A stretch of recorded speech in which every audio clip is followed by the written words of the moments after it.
fly. This is Time Travel Airways.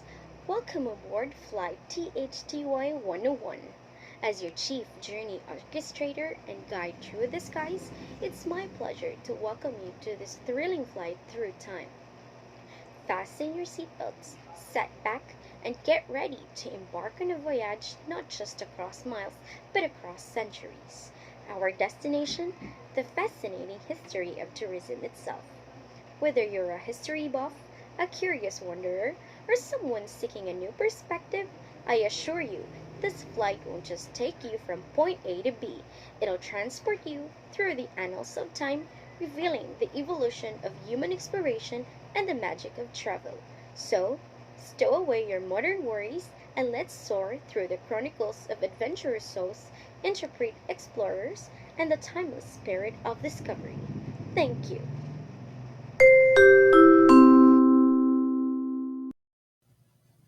Now, I would like to present the travel and tourism through the ages.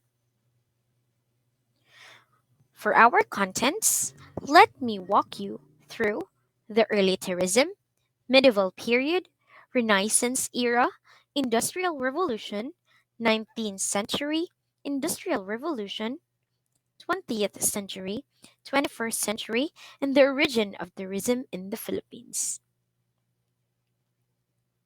Before we start, I would like to explain first what is tourism.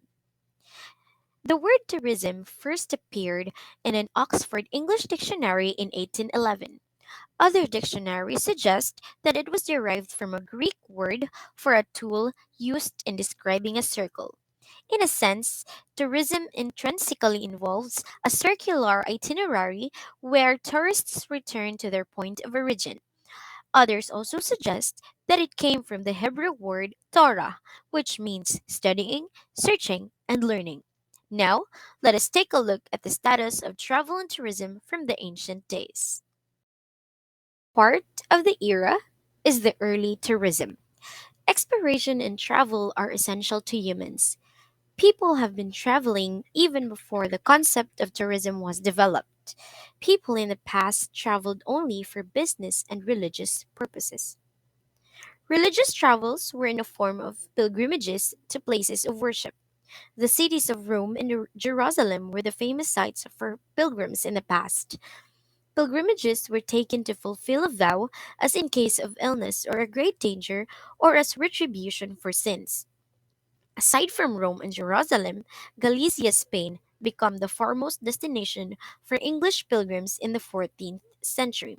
It houses the Santiago de Compostela Cathedral, which is shown in the first picture above.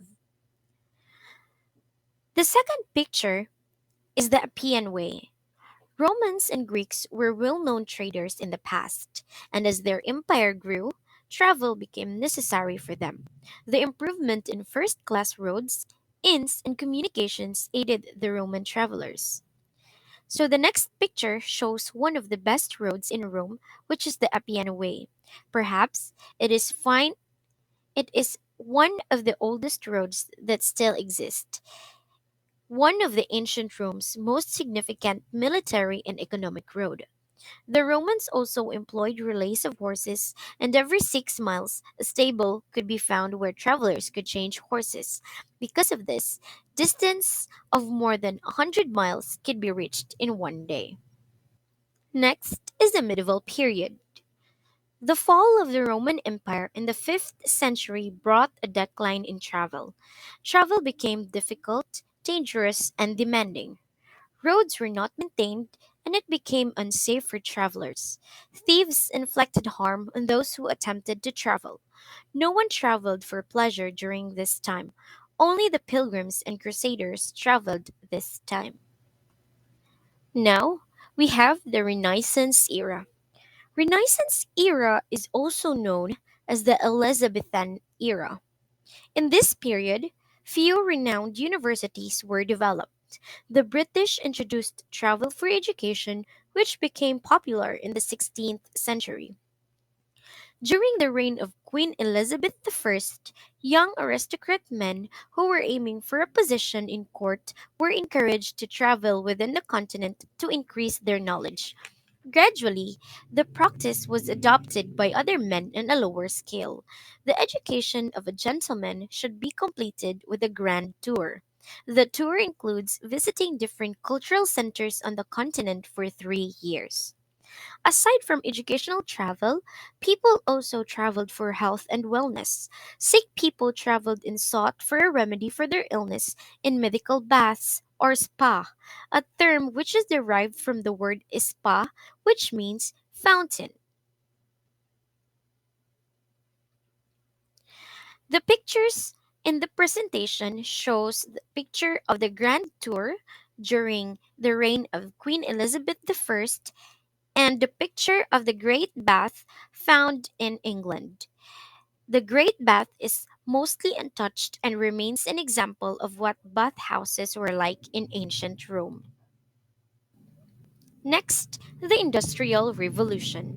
Industrial Revolution brought significant changes in the type and scale of tourism development. Aside from technological changes, it brought social changes that made travel more desirable. The increase in productivity, job regularization, and growing urbanization gave workers time and more motivation to go on a holiday. People at this time usually go to the countryside or seashore. It led to the creation of working class resorts near major industrial hubs. Now, we have the 19th century. The advancement of technology made travel more convenient, and in the earlier part of the 19th century, the railway system and the steam power were introduced. This advancement in technology made travel more convenient and comfortable. The new means of transport increased transport carrying capacity and reduced travel costs. In the later years of the 19th century, tourism became more organized and it became an institution. Cox and Kings was the first known travel agency but only catered the travel needs of British Royal Armed Forces. And in 1841, Thomas Cook opened the first leisure travel agency, the Thomas Cook and Sons, to help Britons improve their lives by seeing the world. In 1866, he introduced the circular notes, which were accepted in the banks, hotels, restaurants, and shops. This was, in effect, the first traveler's checks. Considering his contribution, he was named the father of modern tourism. For the 20th century, the development of the travel and tourism industry has been interrupted at several critical points in history, including World War I and World War II. During World War I, tourism became stagnant, but after the war, the demand for international travel increased and a large scale migration occurred. New forms of mass communications, such as the cinema, radio, and television, have increased people's curiosity and broadened their knowledge and interest in travel. There was also a decline in railway travel caused by the introduction of the automobile. Seaside tours become popular, led by improved motorized public transport and road conditions. World War II led to an increase in travel interest influenced by the advancement in aircraft technology. Air travel became more comfortable and faster compared to other forms of transport. And for the 21st century, at the start of the century, global events like September 11, 2001, World Trade Center, New York City bombing, the war in Iraq, terrorist attacks, and health scares hit a decline in international travel. This also indicates the decline in international tourist arrivals in the 2010 brought by the global economic crisis that started in 2008.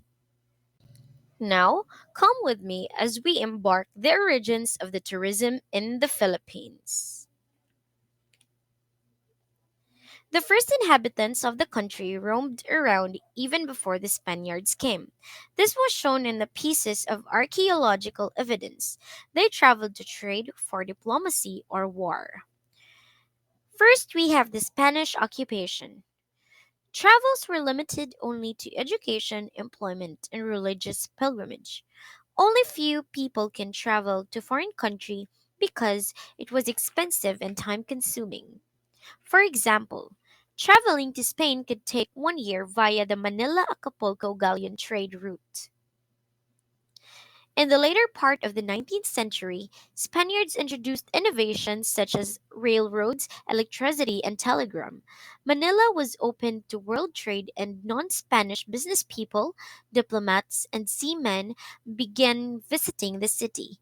In 1889, Hotel de Oriente, the city's first deluxe hotel, was opened, but it was replaced with a more modern hotel during the American occupation. The pictures show the Manila Acapulco galleon trade and the Hotel de Oriente in Manila.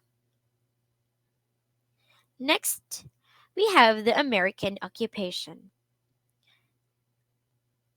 During the celebration of American independence on July 4, 1912, the Americans opened the Manila Hotel, which became the city's landmark. Another significant change brought by the American occupation was the transformed of the rural town of Baguio into a city because it became a popular destination because of its cold temperature.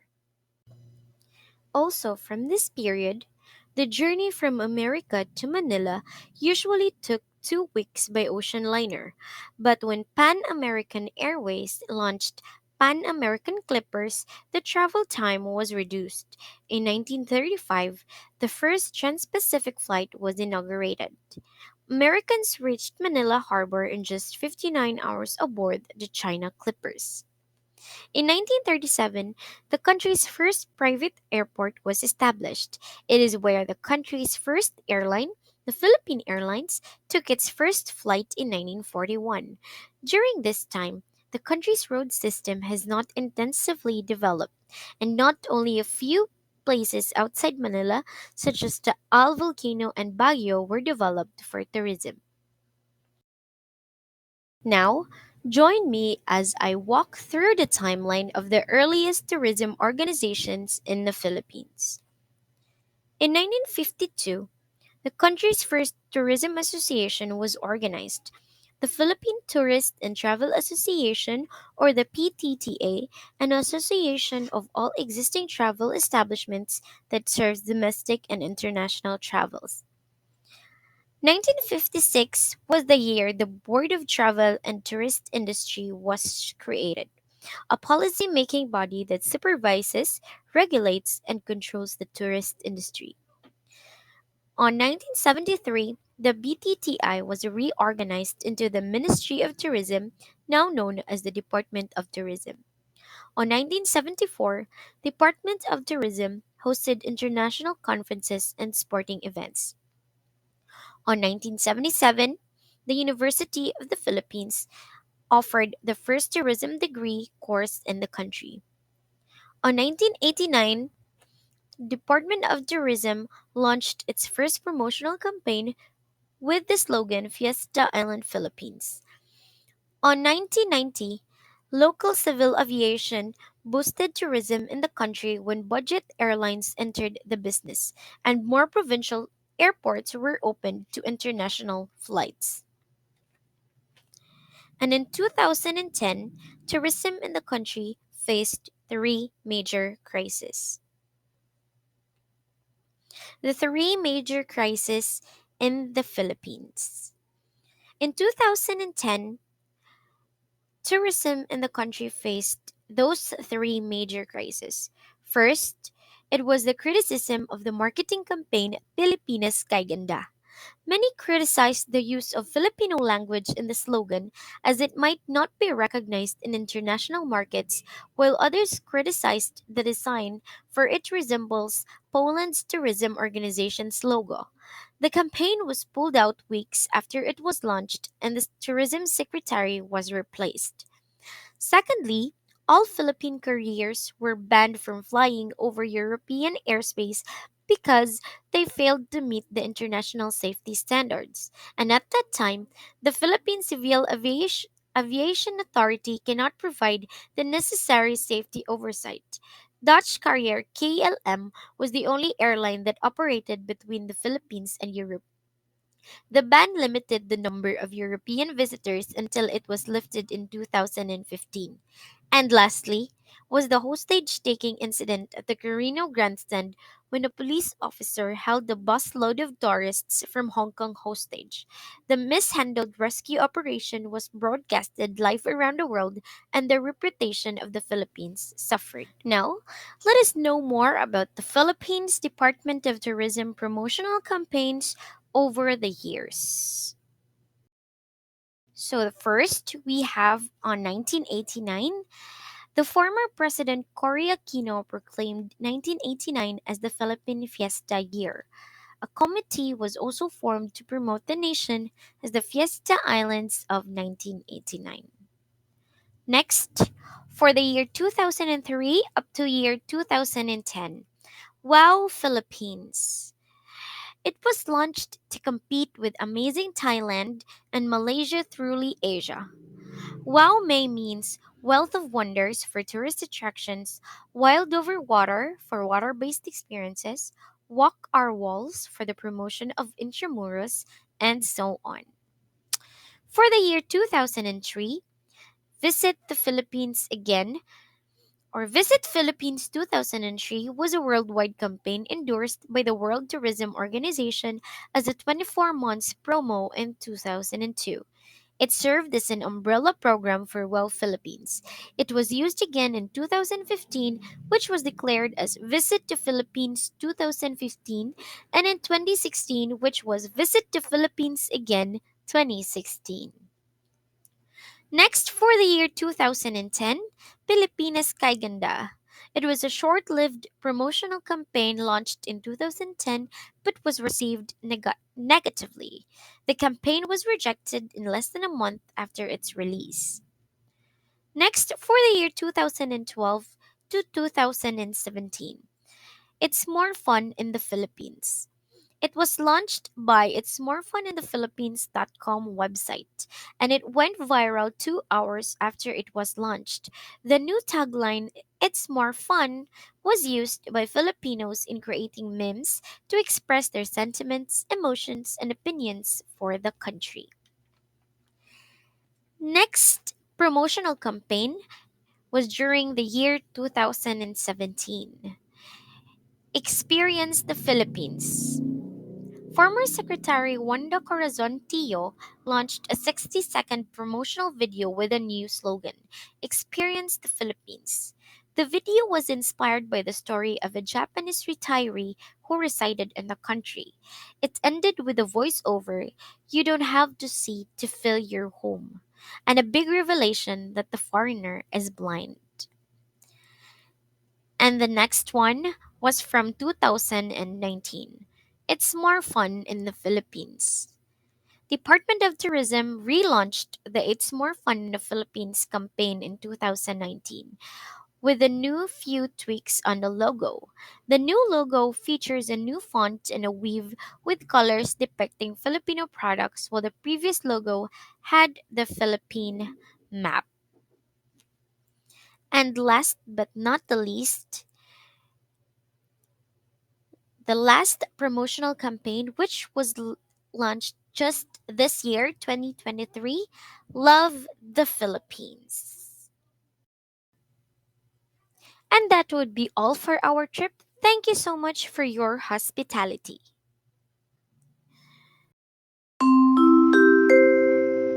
As we prepare for a descent into the present moment, I hope this journey through the history of tourism has sparked a newfound appreciation for the rich tapestry of human exploration.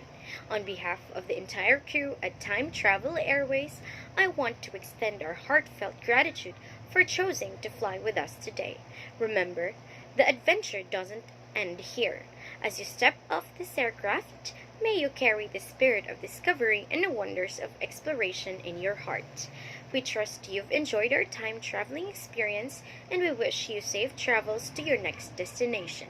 Whether it's a new city, a cherished memory, or an unexplored corner of the world, thank you for joining us. And until we meet again on another adventure. Farewell, and once again, this is Time Travel Airways. Bon voyage!